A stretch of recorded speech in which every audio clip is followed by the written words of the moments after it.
김은경의 생생경제. 안녕하세요. 김은경입니다. 전월세 과세 정책 결국 예상대로 후퇴했습니다. 주택 보유자의 세부담을 덜어주는 쪽으로 말입니다. 주택을 몇 개나 갖고 있는지와는 상관없이 연 임대소득이 2천만 원 이하가 되면은 분리과세를 적용하기로 했습니다.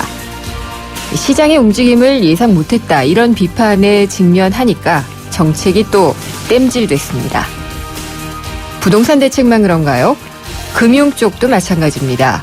사고 터질 때마다 그것만 막는 신용, 그러니까 증세만 잠깐 완화시키는 땜질 처방만 나오고 있습니다. 오늘까지 청와대 참모진과 내각 일부가 교체가 됐는데요. 두 개 편 모두 박근혜 대통령의 복심을 잘 아는 사람들로 꾸려졌습니다. 친정체제가 강화됐다는 평가를 받고 있는데요. 야당에서는 돌려막기 인사, 땜질 인사에 지나지 않는다라고 비판을 하고 있죠. 추진력이 더 강화될 수 있을지, 또 안으로 굽는 팔이 더 안으로만 굽을지는 지켜봐야 될 것 같습니다. 김윤경이 뽑은 오늘의 생생 키워드, 땜질입니다.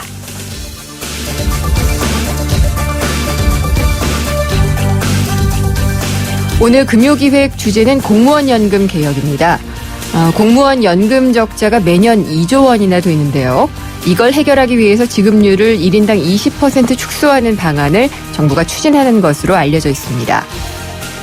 그리고 공무원 연금의 누적 적자는 벌써 10조 원을 넘겼는데, 현재처럼 적게 내고 많이 받는 구조가 이어진다면은 연금 기금이 바닥나는 건 시간 문제입니다.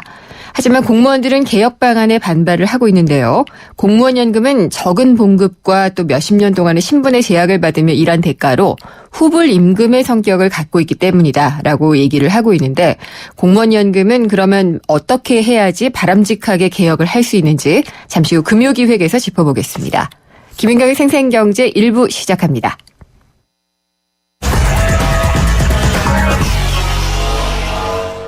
네, 오늘의 증시 알아보겠습니다. 신한금융투자 곽상준 PB팀장이 연결돼 있습니다. 안녕하십니까? 네, 안녕하십니까. 곽상준입니다. 네, 오늘 시장은 어떻게 끝났나요? 네, 어제 옵션 선물 만기일이었지 않습니까? 네. 이제 3, 6, 9, 12월이니까 이제 선물과 옵션이 모두 만기되어지는 네. 그런 기준점이 되어지는 만기일이었는데요. 그 이후에 이게 어떻게 된 일이냐 하는 생각이 들 정도로 오늘 변동성이 크게 나타났습니다. 그러니까 그동안 굉장히 좁은 박스권이었다고 할 수 있죠. 2,000포인트 내외 수준에서 거의 움직임이 없다가 오늘 큰 폭의 변화가 있었는데요. 네. 가두리 그물이 밑으로 터진 거 아니냐 하는 생각이 들 정도로 네. 오늘 지수가 그런 모습을 보여주었습니다. 많이 내린 것 같네요. 네네, 예. 맞습니다. 장중에는 25포인트 수준의 하락까지 보여주는 모습을 보여줬는데요. 장중 최고 27포인트까지 하락을 했고, 오늘 마감 지수는 거래소 기준으로 전일 대비 20.80포인트, 1.03% 하락하면서 2000이 깨진 1990.85포인트를 기록했습니다. 네. 이 낙폭도 낙폭입니다만, 그동안에 사실 계속 말씀드렸던 부분 중에 하나지만, 시장을 이끌고 있는 것은 기업의 실적 내용이 아니라 수급의 흐름이었고, 그 수급의 키가 주로 외국인에게 잡혀 있다라는 말씀드렸는데, 네. 외국인들의 태도 변화가 굉장히 크게 나타났습니다. 많이 팔았나요? 네, 그동안에 21거래일 연속 현물에서 매수의 수세를 보여줬는데, 이게 매도로 변했을 뿐만 아니라, 그리고 계속 중요한 포인트로 보았던 외국인들의 선물 매매 패턴이 네. 큰 폭으로 변화되었습니다. 오늘 종가 기준으로 선물 시장에서 12,800계약이 넘는 선물을 순매도하였습니다. 그래서 이 매도폭이 굉장히 크게 나타났는데, 일단 외국 시장이 좋지 않았고, 또 이라크의 지정학적 위기가 좀 커지고, 이로 인해서 유가 상승 등이 이루어졌기 때문에 이런 외국인들의 매매 변화가 충분히 가능하다, 이렇게 볼 수는 있겠습니다만, 만약에 다음 주 초까지 이런 모습이 나타난다면 의외로 잘 지켜지던 흐름들이 조금 밀리면서 의외에 한 방을 한번 맞을 수도 있지 않겠느냐, 이런 네. 걱정을 좀 하게 되는 그런 상황입니다. 근데 오늘 이렇게 지수가 많이 빠진 데 있어서는 아무래도 외국인들 선물 매도가 많아서 그렇겠습니다만, 대형주들의 영향이 컸습니다. 실제로 거래소는 20포인트 정도 빠졌습니다만, 코스닥은 빠지지 않았습니다. 코스닥은 장중에 소폭 마이너스권역에 있긴 했습니다만, 마감 종가가 0.20포인트, 전일 대비 0.04% 상승하면서 536.34포인트로 네. 마감을 했거든요. 거래소 기준으로만 봐도 대형주 종목군들의 낙폭이 크게 심하게 나타났고 중형주와 소형주들은 낙폭이 조금 덜 나왔는데요. 20포인트 빠진 것 치고는 상승 종목이 꽤 많았습니다. 거래소 기준으로 343 종목이 상승했고 464 종목이 하락하는 양상 보여줬는데요. 삼성전자가 오늘 3%나 빠졌습니다. 그리고 그동안에 삼성그룹주 지배구조과 관련해서 같이 올랐던 삼성생명이라든가 물산이라든가 엔지니어링 이런 주식들이 모두 큰 폭의 하락을 보여주었습니다. 그리고 그동안에 좋은 모습 보여주었던 LG, 주식회사 LG 등도 큰 폭의 하락을 보여주면서 오늘은 주요 시가총액 상위 종목들의 주가가 크게 하락하면서 지수를 크게 잡아당겼다. 이렇게 표현해 볼 수 있겠고요. 코스닥 상승에서 보여지듯이 중소형주들은 그 틈 사이에서도 수익률 게임이 있었다. 이렇게 볼 수 있는 그런 모양이 나타났습니다. 네. 지금 대형주들은 거의 많이 빠진 모양인데, 네. 지금 말씀해 주신 대로라면 일단 외국인의 그 태도 변화가 상당히 두드러졌잖아요. 네, 그렇습니다. 일시적일지 또 추세적일지 이게 걱정이에요. 네네네. 사실은 미국 시장만 봐서는 이번 이라크 사태가 네. 뭐라고 표현해야 할까요? 울고 싶은 아이 뺨 맞았다는 이게 좀 정확한 표현은 아닙니다만은 일촉즉발로 보이기도 하고요, 또. 네네네. 예. 문제는 분명히 있죠. 근데 이제 미국 시장 상승폭이 너무 강하게 그동안 네. 꾸준히 이루어졌기 때문에 한 번은 조정을 받아야 되는 상황이었습니다. 네. 근데 그런 상황에서 이제 문제가 터지니까 그것이 뭐라 그럴까요? 빌미가 되면서 낙폭을 좀 크게 키우는 양상을 나타냈는데요. 아무래도 지금 최근에 유럽 시장도 그렇고 미국 시장도 그렇고 끊임없이 상승을 했기 때문에 일정 수준의 조정은 피할 수 없지 않겠느냐. 이렇게 보여지는 상황에서 그렇다면 한국은 좀 운이 나쁘죠. 그러니까 네. 상승이 그렇게 크게 나타나지도 않았는데 해외 시장이 주저앉으면서 같이 좀 주저앉는 그런 양상을 보여주고 있기 때문에 조금 이번에는 좀 운이 없는 한국 시장이 네. 되지 않을까 하는 걱정도 좀 하고 있습니다. 유가는 그러면 좀 어떻게 봐야 될까? 그동안에 우리가 유가에 대해서는 상당히 좀 안심을 하고 있었잖아요. 네네, 맞습니다. 예. 네. 유가는 그동안 안정세라고 표현을 해야 할까요? 그런 모습들을 계속 보여주었기 때문에, 사실 별로 걱정을 안 하고 있었는데요. 오늘 기준으로 WTI가, 추가 상승하면서 106.53달러로 마감이 되어졌는데요. 이렇게 되면 이 부분들은 조금 영향을 미칠 것 같습니다. 이것 덕분에 오늘, 그동안에 계속 약세만 보여주던 정유주들이 큰 폭으로 네. 상승하는 모습, 눈에 두드러지는 모습 중에 하나였는데요. 아마 이런 위기감들이 조금 더 고조된다면 조금 더 유가 상승 요인은 발생하지 않을까 이렇게 보여집니다. 왜냐하면 전 세계적으로 최근의 흐름들을 봤을 때 달러 약세라고도 표현할 수 있다는 측면에서 보면 원자재 중에서 가격이 안 올랐던 이런 유가 부분들은 충분히 움직일 가능성도 있다 이렇게 볼 수 네. 있겠죠. 알겠습니다. 여기까지 듣도록 하겠습니다. 감사합니다. 네, 고맙습니다. 신한금융투자의 곽상준 PB팀장이었습니다.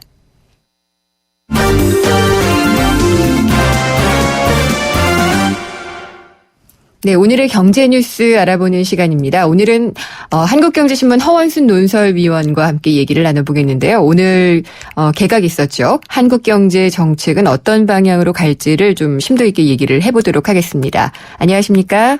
네, 안녕하세요. 네, 어제 경제수석, 청와대 경제수석 발표가 됐고 오늘은 또 경제 컨트롤 타워라고 할 수 있는 기획재정부 장관부터 해서 쭉 발표가 됐잖아요. 예. 네, 일단 어떻게 보시는지요? 예, 상황이니만큼 아무래도 경제부총리, 기재부장관 경제부총리 인사가 제일 관심이 가나 보죠. 그렇죠. 예, 일단은 크게 보면 17개 부처 중에서 오늘 7개 장관 인사가 있었습니다. 물론 네. 교체 인사고요. 그래서 저번에 국방부 장관까지 하면 8개 부처인데 제일 관심이 가는 건 역시 경제부총리 겸 기획재정부 장관이니까요. 삼선 의원인 친박의 대명사랄까요? 그런 대통령하고 아주 측근이라고 하는 최경환 의원이 기용이 됐고요. 네. 그리고 이번에는 확실히 관피아의 적폐를 해소하겠다 하는 그런 의지 때문에 그런지 관료 출신들은 별로 안 보이더라고요.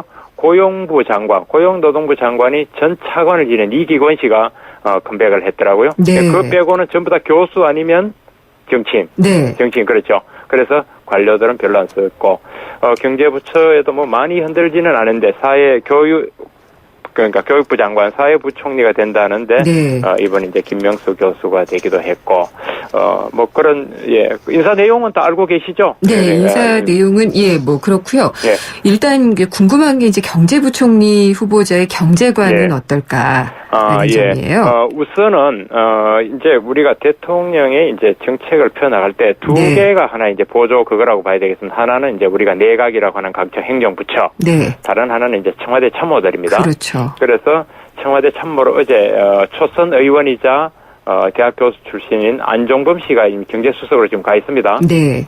가 있고 이제 장관은 최경환 의원이 됐으니까 최경환 의원의 약간 뚝심과 또 이전에 MB 정부 때 산업부 장관한 경험도 있습니다. 예. 본인 스스로 또 행시 22회 행정 고시를 오래 해서 관료를 오래 했고 또 뭐 저희 개인적으로는 한국경제신문 논설위원도 오래 했고요. 꽤 하셨죠. 예. 예. 그래서 이 감각이 좀 있는 거죠. 행정 관료로서 그 정책이 만들어지고 집행되는 과정을 알고 있고 또 언론계에서도 봤고 또 국회에서도 삼선 의원도 했기 때문에 네. 추동력이 있고 또 대통령의 신임이 좋으니까 아마 확 밀어붙일 겁니다. 그리고 예. 보통 이제 문제가 장관들은 말하자면 집행을 하는데 청와대 참모인 그 경제수석이 뭐 브레이크를 건다든가 일일이 딴지를 걸면 이게 아주 시끄러워지는데 어려워지죠. 네, 아마 예. 제가 보고는 데는 안종범 수석이 최경환 의원한테 문제 제기하는 그런 형태는 아닐 겁니다. 네. 왜냐하면 여기가 또 두 분 관계가 최경환 의원과 안종범 수석 내정자 저희 두 사람이 위스커신 대학 말하자면 동문이거든요. 네. 그렇게 했고 안종범 교수를 국회의원으로 데리고 온 사람이 최경환 의원이라고요. 밀접한 관계가 있네요. 네, 그러니까 관계 있으니까 그 둘 사이에 뭐 이 제기할 그게 아니고 서로 협조 체계가 잘 되지 않겠느냐. 네. 그렇게 보고 성격으로 본다면 최 의원은 시장 경제를 좀 중시하면서 예. 기업들이 제대로 활동할 수 있도록 지금 뭐 세월호 참사 이후로 안전 문제라든가 우리나라의 관피와 적폐 여러 가지 문제가 무지무지 많이 나와 있지만은 아주 그런 게 하루아침에 이렇게 해도 남아라 될 문제는 아니고 네. 지금 단기 현안은 뭐니면 해도 또 경제 살리기고 이 경제팀들은 또 그게 몰두해야 되니까요. 그렇게 본다면 아마 최경환 부총리 겸 기재부 장관이 확 밀어붙이고 네. 안종범 수석은 대통령한테 뭐 이런 게 보고하면서 조율하고 좀 조용한 참모형으로 가면서 가지 않을까 그렇게 보여집니다. 최경환 경제부총리 후보자 같은 경우에도 경제기획원 출신이시고 기획예산처에도 좀 계셨잖아요. 네, 예산 세제 같은 것들도 재정 잘 아시고 안종범 또 수석도 세제나 재정 부분에 좀 전문가 아니신가요? 그렇습니다. 예. 또 이제 그런 쪽에 거시적인 나라 살림, 예산 이런 거 세제는 뭐 잘 알 거고요. 다만 네. 이제 뭐 좀 부동산이라든가 금융 같은 데는 조금 네. 두 분이 취약하다고 봐야겠죠. 거시 금융에서. 쪽에 조금 강점이 있네요. 그러니까 그것이 네. 예산 집행하고 이런 살림이 잘하는데 다만 이제 금융은 이번에 아직은 안 바뀌었잖아요. 금융위원장, 그렇죠. 금감위원장이 그냥 가니까 예. 이쪽에 해오던 기존의 어떤 금융 뭐 개혁 프로그램이랄까요? 네. 그런 그 금융의 뭐 여러 가지 과제들은 그냥 그게 자율성을 주면서 협의를 받는 이 새로운 새 얼굴 두 사람은 적어도 금융이나 이런 쪽은 약간 거리가 있으니까 그쪽은 네. 기존 팀들이 그냥 가는 식으로 가지 않을까 싶습니다. 혹시 뭐 굳이 이런 표현을 쓰는 게 좀 그렇긴 합니다만은 전임 현오석 네. 부총리와의 스타일 차이는 좀 있을 것 같아요. 꽤 있다고 봐야죠. 예. 현오석 부총리는 좀 조용하고 네. 좋게 말하면 선비형이고 좀 나쁘게 말하면 좀 뭐랄까 좀 매갈이 없어요. 매력이 없어요. 방력이 없고 네. 뭐 우리도 뭐 잘 아는 분이지만 네. 워낙 점잖하게 이래가 조용조용한데 예. 큰 목소리는 안 내시죠? 뭐 그렇습니다. 그런데 이제 지금 최 의원은 또 지역구에서 삼선 의원도 하고 이러니까 네. 적어도 이제 아랫배 힘 팍 주고 밀고 가는 그 점에서는 네. 또 많이 다르고 그동안 해온 스타일도 보면은 우리가 정치인들이 관료로 왔을 때 단점도 굉장히 많습니다만은 장점으로 보면은 확 맞다 싶을 때는 확 밀고 가고 끌고 가는 뭐 그런 게 좀 있거든요 보면은 네. 그런 점에서는 스타일이 많이 좀 다를 것 같고 또 기업들에 대해서 뭐 협조를 한다거나 정말로 기업들 민원이 왔을 때도 네. 뭐 정통 관료들 같으면 이것도 뭐 특혜 아니냐 쭈삣쭈삣할 텐데 이런 네. 정치인들은 그것도 봐준다면 합니다만 하여튼 민원이 와서 접수해서 맞는 걸 그대로 수용하고 이런 거는 좀 비교적 깔끔하고 선이 굵게 나가더라고요. 예, 화끈하게 할 수도 있다는 그런 말씀을 그런 이해를 해도 있죠. 될까요? 네, 그렇다면은 이제 일단 성장이 중요하긴 하지만 경제민주화가 후퇴했다 이런 얘기도 상당히 좀 많았었잖아요. 예. 그 부분에 대해서는 최경환 부총리 후보자가 혹시 기존에 얘기를 했던 거라든지 입장 같은 걸 좀 알 수 있을까요? 예, 그거는 뭐 좀 더 봐야겠습니다만은 그 네. 경제민주화 후퇴라는 부분은 네. 사실은 세월호가 나오기 전부터 네. 작년에 좀 오히려 경제민주화라는 이름 하에 기업들에 대한 일단 일감 몰아주기, 어뢰의 눈물 닦아주기 해가지고 좀 예. 무리한 측면이 있다는 지적이 사실은 많았습니다. 그런데 이제 정부 집권 초반기에 그게 바로 순환 안 됐고 올 들어 저걸 기억해 보시면 많이 청와될 텐데 규제 혁파 해가지고 예. 끝장 토론도 하고 네. 그랬지 않습니까 청와대에서. 그래서 규제 협파한다고 회의를 청와대에서 7시간 하고 있던 그거의 이면에는 뭐냐면은 이제는 그 경제민주화라는 그런 깃발보다는 기업이 투자를 하고 일자리 창출하고 뛰게 하는데 좀 더 밀겠다 하는 게 청와대의 어떤 의중이랄까요? 네. 방향이라고 봤어야 됐거든요. 알겠습니다. 그렇게 규제 협파를 가는 도중에 이게 터졌기 때문에 네. 그 기조를 살려가면서 오히려 말하자면 규제 혁파, 기업 네. 경제 살리기, 기업 투자 고치 이런 쪽으로 가지 않을까 알겠습니다. 싶습니다. 그리고 또 허원순 논설위원께서는 네. 우리나라 거시 정책이나 이런 부분들을 상당히 오랫동안 봐오셨잖아요. 그래서 이제 최경환 네. 2기 팀에게 바란다 이런 말씀도 하실 수 있을 것 같아요. 저 생각에 제가 잘 안다고 할 건 아닙니다만 지금 이제 한 가지 걱정은 사회부총리를 신설을 한다고 하잖아요. 네. 그러면 정부 내 팀워크가 굉장히 중요하고 한데 전 지금 부처가 이쪽 부처는 사회팀이다. 네. 이쪽 부처는 경제팀이다. 팀워크 이러지 않고 경제 부처가 아닌 데가 없다고 생각합니다. 7개 부처에서. 네. 예를 들어 우리가 보십시오. 고용부, 고용노동부는 흔히 사회부처라고 하는데 그게 과연 사회부처로 끝날 일입니까? 그 경제 노동 문제 얼마나 중요한 경제 문제인데요.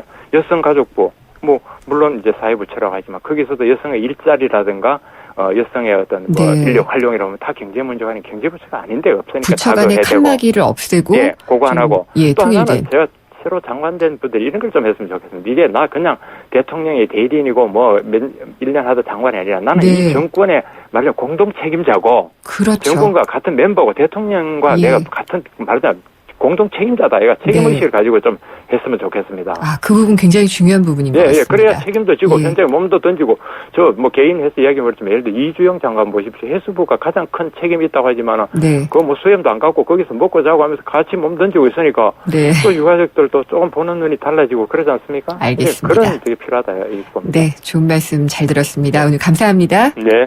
한국경제신문 허원순 논설위원이었습니다. 효주 언니, 타이어 공기압이 뭐야? 효주 언니, 얼라이먼트가 뭐야? 언니, 타이어도 보험이 있어? 언니, 윈터 타이어로 바꾸면 쓰던 타이어는? 릴렉스.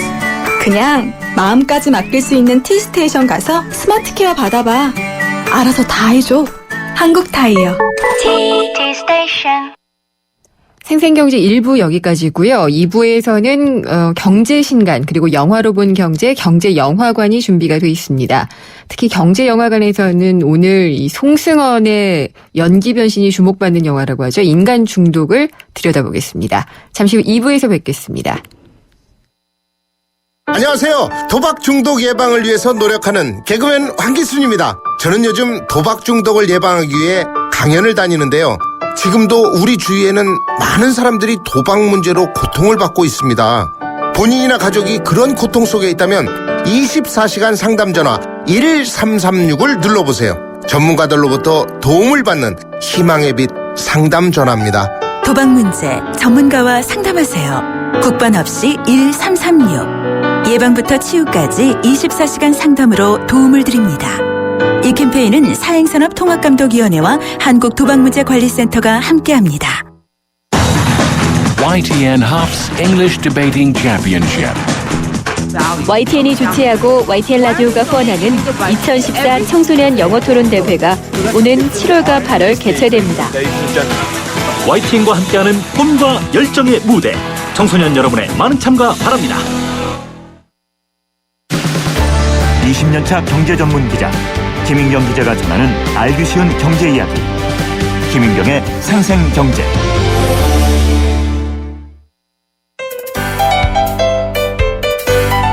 알쏭달쏭 경제상식 퀴즈.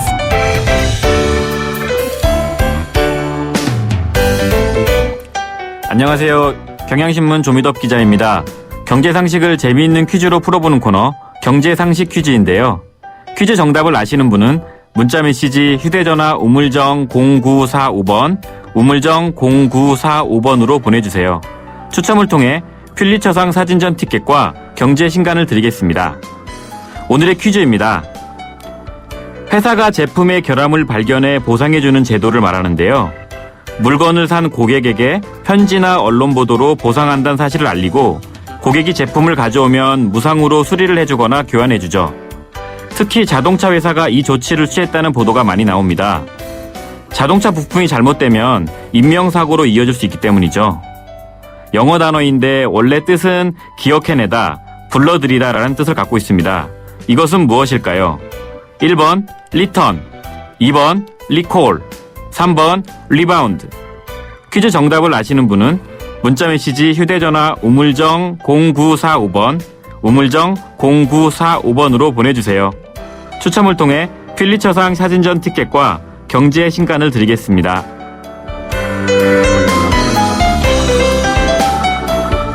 세상의 베이스가 되다 포스코 협찬으로 김윤경의 생생경제 2부 시작합니다. 생생경제 퀴즈 어떻게 들으셨어요? 그렇게 어렵지는 않은 것 같은데 다시 불러들이다라는 뜻을 갖고 있다라는 생각을 하시면은 좀 힌트가 될 것 같습니다. 정답 보내주신 분들께 풍성한 선물을 드리고 있는데요. 선물은 퓰리처상 사진전 4인 가족 관람권과 인기 있는 경제신간입니다.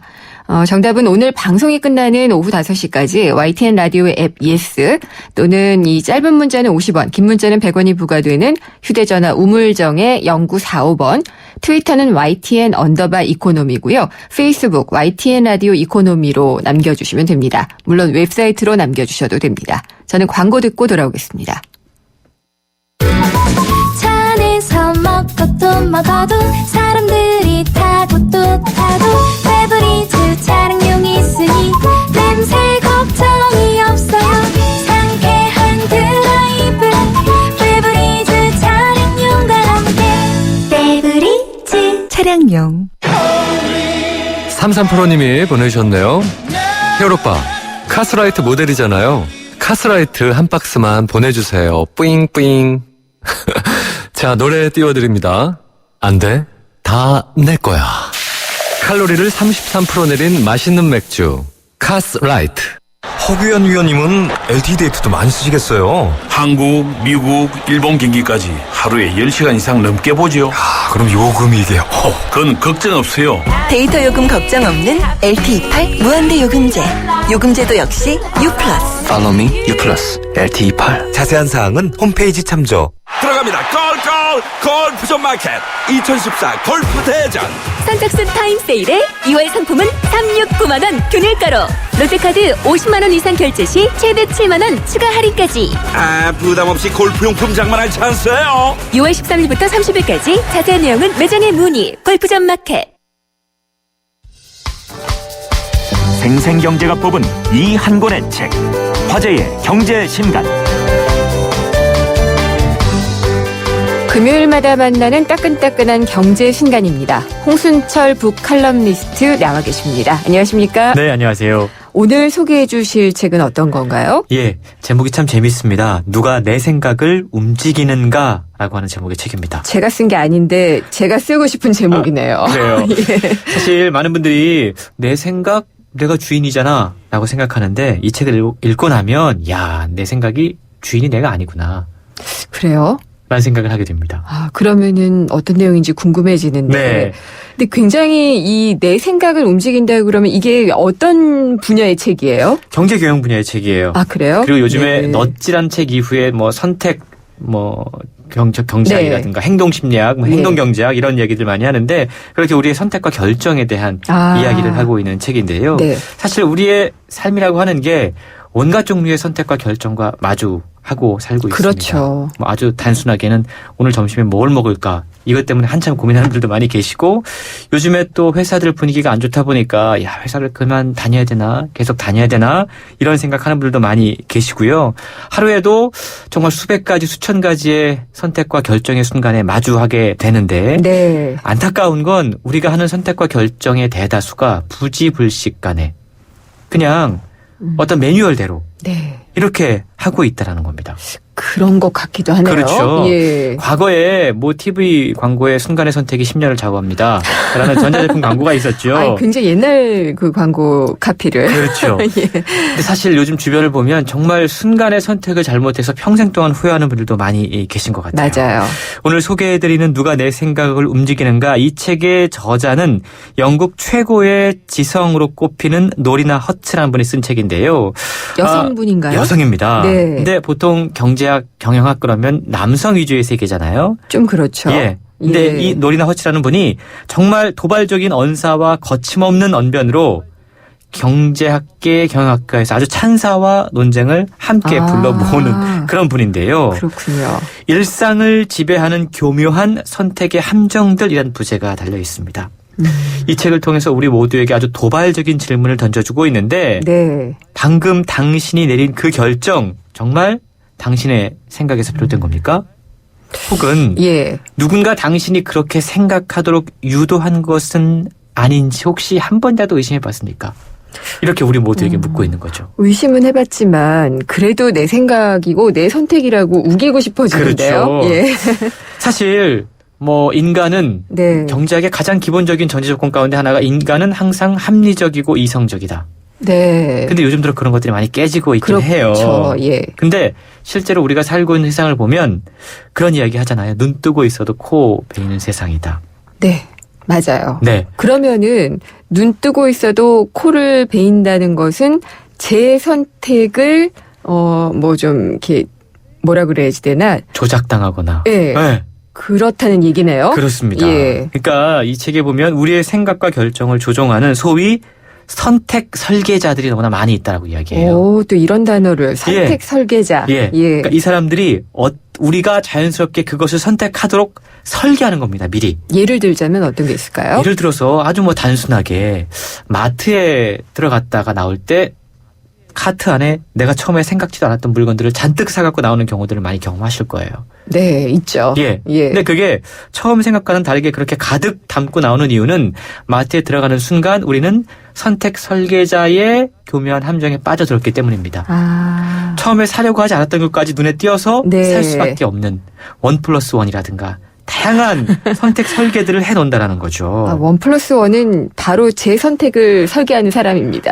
그 존재입니다. 예. 또 한 가지 백화점의 경우도 네. 우리의 생각을 조종하기 위한 온갖 심리적 장치들이 가득 설치되어 있다고 그래요.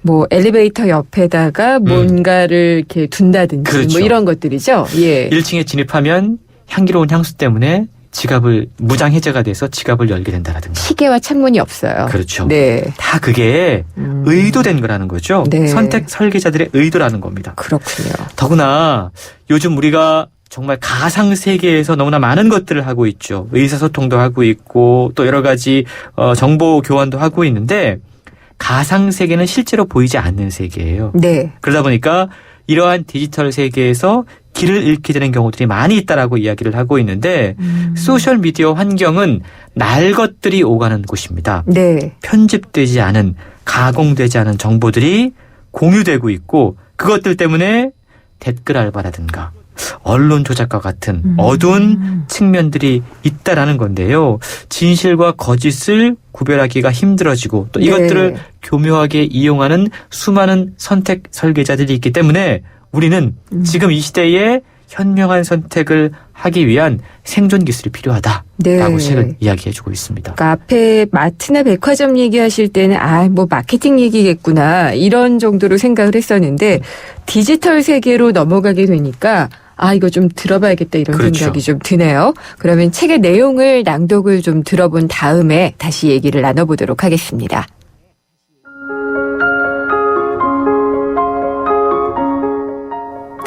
트위터에서 당신은 당신이 관심 있는 분야나 화제에 대한 트윗을 올리는 사람, 당신과 연령대가 비슷하며 국적이 같은 사람들을 팔로우할 가능성이 높다. 페이스북에서 당신은 당신과 비슷한 성향의 사람들이 올린 보도기사를 읽는 경향이 강하다.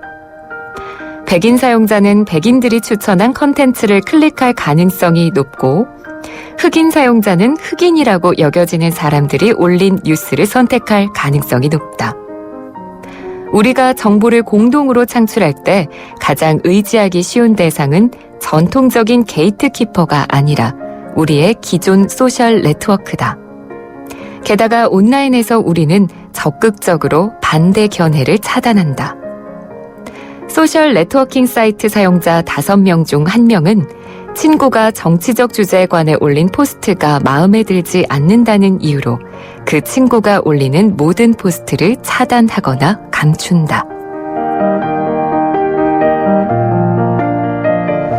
예, 이 얘기를 들으니까, 낭독을 들으니까 확실하게 좀 들어오는 것이 실제로 소셜 네트워크 서비스를 이용을 할 때 보면은 내가 고르잖아요. 그렇죠. 내가 선택을 한 사람들의 의견을 보게 되기 그렇죠. 때문에 네. 예, 이렇게 좀 바이어스라고 해야지 되나요? 네, 맞습니다. 하나의 좀 그런 예, 편향되는 측면이 있는 것이죠. 현상이 나타나는 것 같아요. 그러니까 우리가 과거에 뭐 친구 따라 강남 간다라는 이야기 했는데 가만 보면 소셜 네트워크 세계에서 그게 더 강해질 수밖에 강화되고 없는 있는 것 같아요. 그런 세계라는 예. 건데요.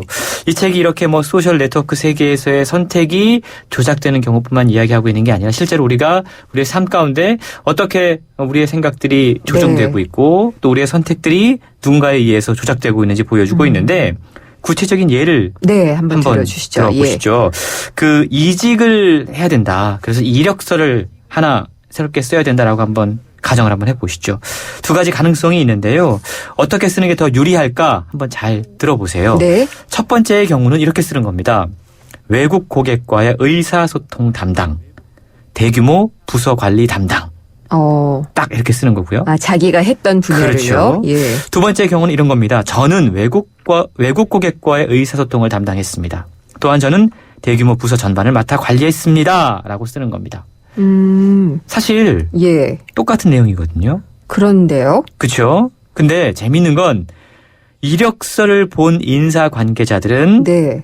후자보다 앞서 이야기한 첫 번째 내용을 훨씬 더 믿을만하다라고 여겼고 그 사람이 협력 업무에 적합하고 더 경쟁력 있는 지원자다라고 평가했다고 합니다. 왜요? 어떤 차이가 있을까를 잘 살펴보면 네. 인칭의 차이예요. 앞서 제가 설명드렸던 건 객관적으로 네. 3인칭으로 자기의 이력을 표현했습니다. 그렇네요. 2번째 예. 쓴 표현은 1인칭. 그렇죠. 네. 이력서에 너무 주관적인 표현들을 써서 이력서를 보는 인사 담당자들이 뭐 자기는 그렇게 생각할지 모르겠지만 남은 또 다르게 생각할 수 있어라는 생각을 하게 된다는 거죠. 그렇군요. 요즘에 스토리텔링 이력서를 많이 쓴다고 해서 그렇죠. 2번을 선택할 것 같았는데 그렇지는 않군요. 예. 그러니까 우리가 사실 아주 사소한 네. 표현의 차이, 인칭의 차이인 네. 것 같지만 이것들 때문에 정말로 중요한 선택의 혹은 결정에 차이가 생겨난다는 사실을 기억을 해야 된다는 것이죠. 그 밖에 또 우리가 사소하게 느낄 수 있는 선택의 설계자들을 느낄 수 있는 경우는 또 뭐가 있을까요? 예, 제가 정말 이 내용을 보고 무릎을 탁 쳤습니다. 네. 비싼 레스토랑 이렇게 가보시면 메뉴판을 딱 여는 순간 기겁하는 경우도 좀 생기죠. 그렇죠. 굉장히 비싼 너무 비싸요. 줄줄이 나오는 네. 코스 음식. 감히 이걸 어떻게 그렇죠. 네, 먹지라는 생각이 드는 엄청나게 비싼 코스 요리가 나옵니다. 네. 그리고 넘겨보면 조금 만만한 것들이 좀 나오죠. 근데 레스토랑이 항상 메뉴판을 이렇게 배치하는 이유가 있다고 그럽니다. 네. 이렇게 해야지만 제일 비싸게 느껴지는 코스 요리 이후에 나오는 단품 요리가 예. 상대적으로 비싸게 느껴지지 않기 때문이라는 거죠. 그렇군요. 그러니까 심리학에서 이거를 정박 효과, 예. 앵커링 효과라고 부르는데 네. 우리가 어떤 값을 추정할 때 심리적인 닷에 근거해서 판단을 하게 되는데 네. 그러니까 메뉴판을 열고 처음 보게 되는 코스 요리의 가격이 심리적인 닷이 딱 되어버리는 거예요. 알겠습니다. 네. 이런 것들이 다 우리의 선택과 결정을 조작하거나 혹은 또 왜곡시킬 수 있는 것들이다. 그러면은 계속 의심하고 살아야겠네요. 예. 이 책에 보면 예. 그래서 어떻게 하면 살아갈 수 있을까 서바이벌 전략들 몇 가지가 소개가 되고 있습니다. 예, 그분을 여기까지. 재미있게 예. 한번 보시죠. 책을 읽을 때 그런 것들을 좀 염두에 두고 보시면 될 것 같아요. 누가 내 생각을 움직이는가라는 책을 소개해 주셨습니다. 홍순철 북칼럼니스트였습니다. 감사합니다. 고맙습니다.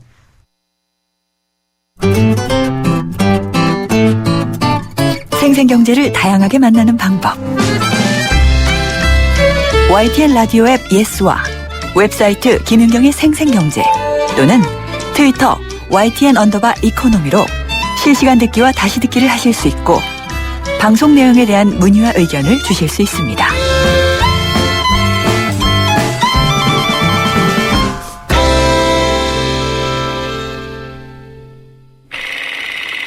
Risposta a tutto.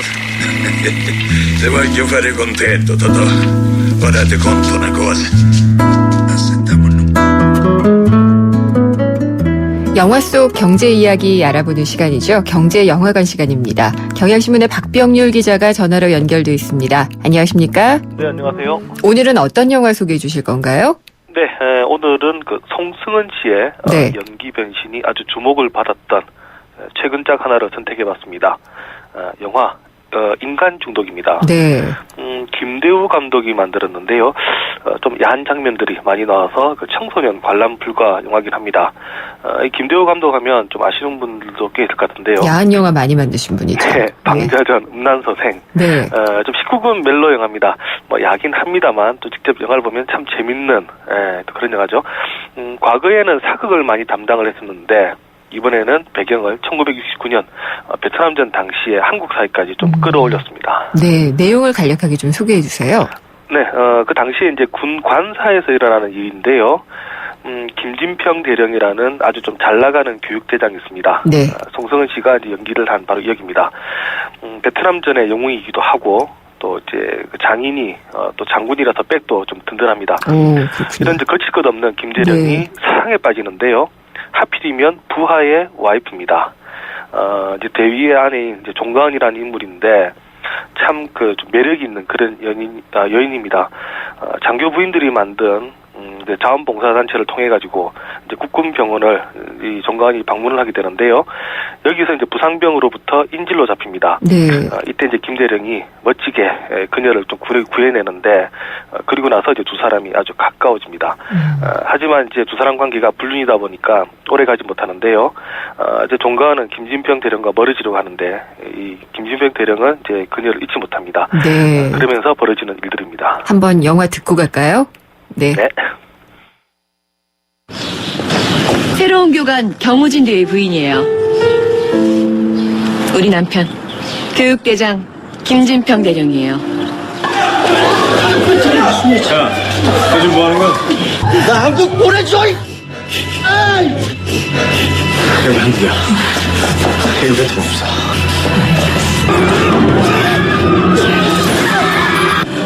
괜찮아? 저 귀걸이가 없어진 것 같아요. 어디 갔지? 저 때문에 다치신 것 같아서 사과드릴 겸 어떠신가 했어요. 그때 잃어버리신 거. 못 찾을 줄 알았는데. 좀 해주실래요? 그때 대령님이 권총 딱 겨누면서 놓아주라고 그럴 때 되게 멋있었어요. 당신을 안 보면 못 살 것 같아. 힘을 못 쉬겠어. 예, 들어보니까 조여정 씨가 상당히 발음이 좋네요. 조여정 씨 발음이 잘 들리고 송승헌 씨도 연기를 잘한다라는 생각이 좀 들 정도로 드는데 이 영화를 좀 웃기게 봤다라는 분들도 있어요. 네. 근데 박병일 기자는 굉장히 절절하게 보셨다고 들었어요. 네, 근데 이 영화가 참 평이 좀 갈리는데요. 네. 정말로 이렇게 멋진 사랑을 해봤다. 이 사실 김대우 감독이 이 영화를 만들 때 왜 만들었느냐 물어봤더니 아주 좀 단순한 사랑 이야기를 하고 싶었다라고 얘기를 합니다.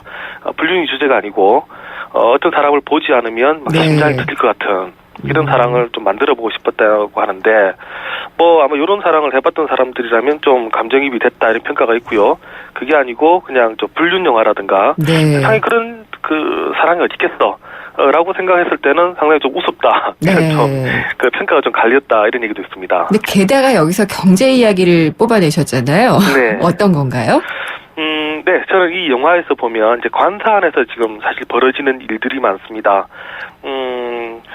장교 부인들이 이 종가은이 나타나니까 견제를 하기 시작합니다. 네. 이 원래 이제 관사 안에 특히 이제 이런 이제 부인들의 커뮤니티가 대단한데요. 아무래도 남편 승진시키기 위해서 로비를 많이 하는 그런 색입니다.